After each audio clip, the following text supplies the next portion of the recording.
26 বছর আগে বলেছি সাদ্দাদের কাহিনী মিথ্যে। এখন পর্যন্ত কোনো মায়ের বেটা বলে না কেন যে সাদ্দাদের কাহিনী সত্য? গোলাম মাওলা লিখেছেন, সাদ্দাদের বেহেশত সম্পর্কিত বর্ণনা কি সঠিক? আমরা ছোটবেলা থেকে একটি ঘটনা শুনে আসছি যে সাদ্দাদের বেহেশত নামে, এই ঘটনাটা কি আসলে সত্য? সাদ্দাদ জান্নাত বানায়েছেন, জান্নাত জান্নাত উদ্বোধন করার জন্য সাদ্দাদ যাচ্ছেন সুসজ্জিত একটা ঘোড়ার উপরে বসে। আসসালামু আলাইকুম দর্শক, এক শ্রেণীর আলেমেরা বলতেছে সাদ্দাদের বেহেশত বানানোর ঘটনা মিথ্যা, বানোয়াট, জাল। এটা যে সত্য কেউ নাকি প্রমাণ করতে পারবে না। দর্শক, আসলেই কি এই ঘটনা মিথ্যা, বানোয়াট, জাল? আজকের এই ভিডিওটি মনোযোগ সহকারে দেখলেই আপনারা সবকিছু ক্লিয়ার হয়ে যাবেন ইনশাআল্লাহ। দর্শক, এই বিষয়ের উপরে জনপ্রিয় প্রসিদ্ধ কয়েকজন আলেমের মুখ থেকে মতামত জানবো। এই আলেমদের মধ্য থেকে যে সমস্ত আলেমদের মতামত সহিহ কোরআন হাদিস এবং দলিল ভিত্তিক মনে হবে, সেটি আপনারা আপনাদের বিবেক দিয়ে গ্রহণ করবেন। তো দর্শক, চলুন বিস্তারিত আলেমদের মুখ থেকে শুনে আসি। 26 বছর আগে বলেছি সাদ্দাদের কাহিনী মিথ্যে। এখন পর্যন্ত কোনো মায়ের বেটা বলে না কেন যে সাদ্দাদের কাহিনী সত্য? সাদ্দাদের কাহিনী সত্য তো দূরের কথা, কাহিনী কোথায় আছে এটাই পাবে না খুঁজে। সত্য তো বহু দূরের কথা, সাদ্দাদের কাহিনী আছে কোথায় এটাই জানা নাই। 6 মাস সময় দিয়েছি সাদ্দাদের কাহিনী খুঁজতে, এখন পর্যন্ত 6 মাস হয় না, 26 বছর পার হচ্ছে, মানে খুঁজেই পায় না আছে কোথায়। নেট ব্যবহার করে আমার বিরুদ্ধে কথা লিখে নিজে সফলতা মনে করিও না।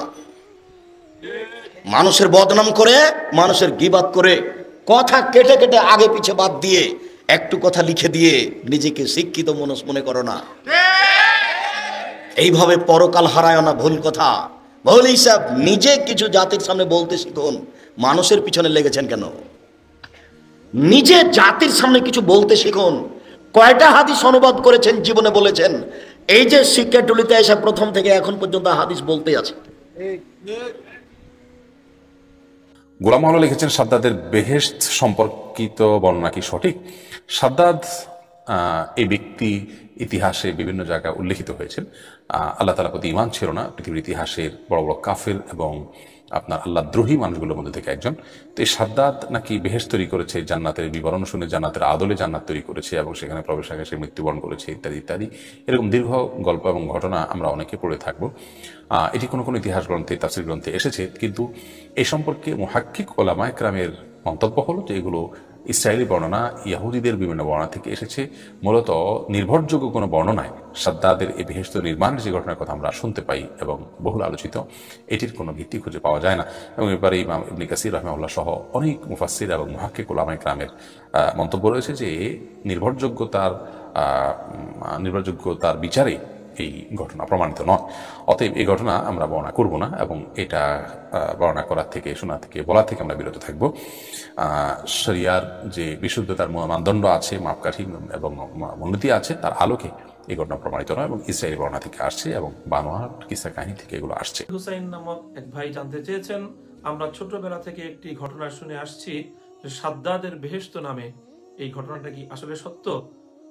প্রিয় আলী হোসেন ভাই, না, এই ঘটনাটি বিশুদ্ধ কোনো প্রামাণ্য সূত্রে বর্ণিত নেই। সাদ্দাদের বেহেশত এবং এটাকে কেন্দ্র করে যে সকল ঘটনাগুলো সমাজের মধ্যে লোকমুখে প্রচলিত রয়েছে, বর্ণনা করা হয়ে থাকে, এটি আসলে ইসরায়েলি বর্ণনা এবং ইসরায়েলি বর্ণনা এটি নির্ভরযোগ্যতার মানদণ্ডে উত্তীর্ণ নয়। ইমাম ইবনে কাসির এবং ঐতিহাসিক ইবনে খালদুন সহ প্রায় সকল ইসলামী স্কলারগণ, ইতিহাসবেত্তাগণ, তারা এই এটিকে অমূলক বলে সাব্যস্ত করেছেন এবং কাল্পনিক বলে অভিহিত করেছেন। কাজে এই ধরনের ঘটনা বর্ণনা করা অথবা এই ধরনের ঘটনা বিশ্বাস করা, এটি কোনো অবকাশ নেই। আচ্ছা, সাদ্দাদের জান্নাত বানানো কি সহি কিনা? আমার ওই যে 100 হাদিসের আলোচনা শুনবেন, বাংলাদেশের বহুল প্রচলিত জাল হাদিস, ধারাবাহিক 100টা হাদিসের আলোচনা আছে, 10 খুতবায় 10টা করে 100টা, সেখানে এটার আলোচনা আছে। সাদ্দাদ নামে কোনো মানুষ পৃথিবীতে ছিল, এটা কোরআনেও আসে নাই, কোনো হাদিসেও আসে নাই, কোনো জাল হাদিসেও আসে নাই। এটা হলো ইসরায়েলিদের, ইহুদিদের কোনো কোনো কিচ্ছা কাহিনীতে বইয়ের মধ্যে লেখা আছে। সেই কাহিনীটা আমাদের মধ্যে চলে আসছে। আর এইসব মিথ্যা কাহিনী দিয়ে ওয়াজ করলে, বয়ান করলে মানুষের চোখের পানি আসে আর মহব্বত করে, মানুষ পছন্দ করে। এই জন্য মিথ্যা বক্তারা, মিথ্যা ওয়াজ যারা করে তারা এগুলো প্রচার করছে। সাদ্দাত জান্নাত বানাইছে জমিনে, এরকম কোনো ঘটনা, কোনো লিখিত কোনো জাল হাদিসে আসে নাই। জাল হাদিস দুই রকমের, একটা হলো ভাসমান জাল হাদিস, আর একটা হলো লিখিত জাল হাদিস। কিছু আছে হাদিসের কিতাবে ঢুকে গেছে সনদ সহ, কিন্তু জাল হাদিস মুহাদ্দিসরা একরাম ধরে ফেলছেন।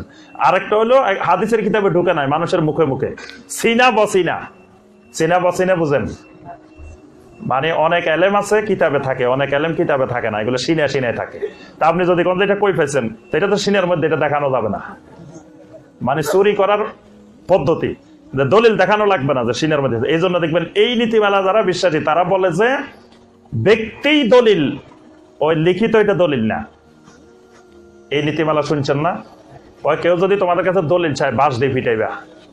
দলিল কিসের বলে দিবা? আশরাফ আলী থানভী রহমাতুল্লাহ আলাইহি এইভাবে করছে, হাজী এমদাদুল্লাহ মুহাজিরে মক্কি রহমাতুল্লাহ আলাইহি এইভাবে করছে। এমদাদুল্লাহ মুহাজিরে মক্কি দলিল, কিসের অন্য দলিল? মানে যারা ব্যক্তিকে দলিল মনে করে, কারণ ব্যক্তিকে দলিল মনে করলে সুবিধা আছে, কারণ ওই ব্যক্তিকে না বুঝি করছে নাকি মিয়া, হ্যাঁ? আপনি যদি কোন যে ওই ব্যক্তি যে করছে এটা দলিল কই, তো দলিল কি তুমি সব কোরআন হাদিসে পাইবা নাকি? কিছু এলাম তো সিনার মধ্যে আছে, তো সিনার এটার নাম কি? কয়টার নাম বাতে নিয়ে এলেন। সাদ্দাত জান্নাত বানাইছেন, জান্নাত উদ্বোধন করার জন্য সাদ্দাত যাচ্ছেন সুসজ্জিত একটা ঘোড়ার উপরে বসে। রাস্তার দুই ধারে যুবক যুবতীরা দাঁড়ায়া ফুলের তোড়া নিয়া সবাই করতালি দিচ্ছেন, ব্যান্ড পার্টি আওয়াজ করতেছে, গান বাদ্য বাজনা চলছে। সাদ্দাত জান্নাত উদ্বোধন করার জন্য যাচ্ছে। মনে করেন না যে সাদ্দাতের জান্নাত উদ্বোধন আর আপনাদের ভৈরবের ব্রিজ উদ্বোধন কিন্তু বেশ কম আছে। যাইতে যাইয়া জান্নাতের গেট পর্যন্ত পৌঁছে একটা পাও গোড়ার উপরে আরেকটা পাও নিচে দিছে নামার জন্যে। এমন সময় এসে একজন লোক সামনে চাপ্পা খারইছে, দেখতে শুনতে একদম সেরা বেড়া মনে হয় আপনারা বুঝেন নাই। জীবনে কোনোদিন মাথার চুলে চিরুনি লাগাইছে ইতিহাসই নাই, ইস্তারি কি জিনিস এ জানেই না। এরকম সেরা বেড়া ধরনের একজন লোক সামনে এসে দাঁড়াইছে পরে সাদ্দাতের দিকে, প্রটোকল অফিসার করে, কারণ চতুর্দিকে নিশ্চিদ্র নিরাপত্তা, সেখানে কেউ প্রবেশ করতে পারবে না। ঠিক না বলেন? নিরাপত্তা বেষ্টনীর ভিতরে যখন এই লোকটা ঢুকছে তখন সাদ্দাত ডাক দিয়ে, প্রটোকল অফিসার কই? এই লোকটা কেমনে আইলো? প্রটোকল অফিসার ডাক দেখো, স্যার কি দেখেন আপনি? আমরা দেখি না। সাদ্দাত লোকটাকে ডাক দিয়া কয়, লোকটা কয়, স্যার একটা কথা কইতে আইছি।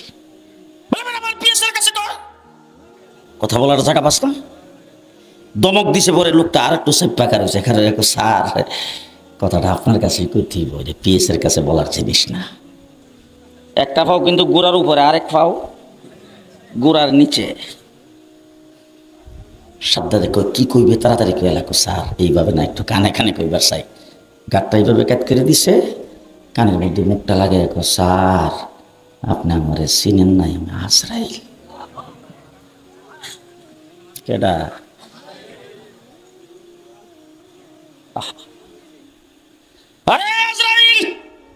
জান্নাত কেমন করে তৈরি করেছেন, জান্নাতের ভিতরটা কেমন সুন্দর, একবার দেখতে দাও।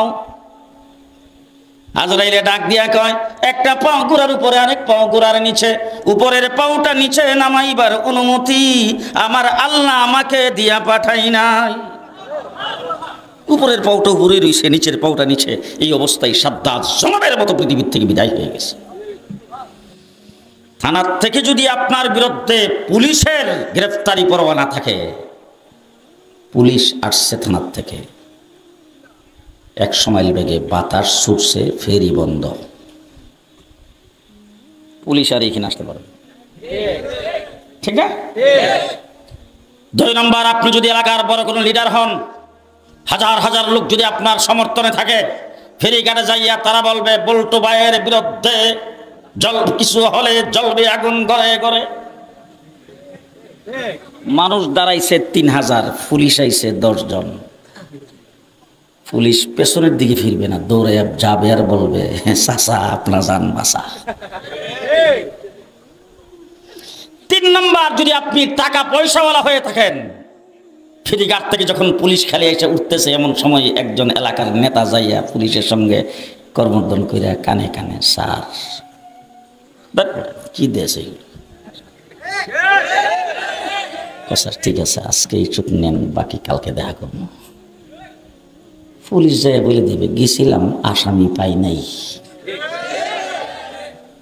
ঠিক না বলেন? জি। অথবা পুলিশ আপনার বাড়িতে আসছে, আপনি একবারে চর দিয়ে হাইটা একদম নদী পার হয়ে আমাদের ব্রাহ্মণবাড়ির লালপুর, পুলিশ আপনাকে খুঁজে পাই নাই। আল্লাহ পাকের পক্ষ থেকে গ্রেফতারি পরোয়ানা জারি হয়েছেন। আল্লাহ বলছেন এই রাত্রের 2:01 এই 2:01 আজরাইল আপনার সামনে এসে হাজির হবে। ভাগ্যা যাওয়ার কোনো জায়গা পারবেন? আপনি যদি এলাকার নেতা হন আর আপনার যদি চতুর্দিকে গ্রাও করে যদি মানুষের স্লোগান দিতে থাকে, আজরাইল বোধ হয় গামবে, টাকা পয়সা দিলে। জি, গোটা পৃথিবীতে বর্তমানে যত পারমাণবিক অস্ত্র আছে, সমস্ত অস্ত্রগুলি যদি আজরাইলের দিকে তাক করে, আজরাইলের পশম হিলবে না। যেই মুহূর্তে আপনার সামনে আজরাইল আসবে, ওই মুহূর্তেই যেতে হবে।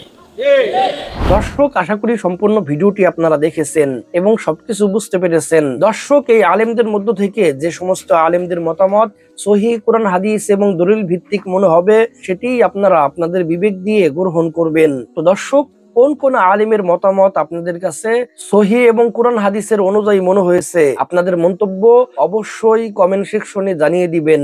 তো দর্শক, আজকের ভিডিওটি এ পর্যন্তই। ভিডিওটি ভালো লাগলে লাইক এবং শেয়ার করে দিয়েন। চ্যানেলটি সাবস্ক্রাইব করে না থাকলে চ্যানেলটি সাবস্ক্রাইব করে দিয়েন। দেখা হবে পরের ভিডিওতে। ততক্ষণ ভালো থাকুন, সুস্থ থাকুন, এই দোয়া রইল। আল্লাহ হাফেজ।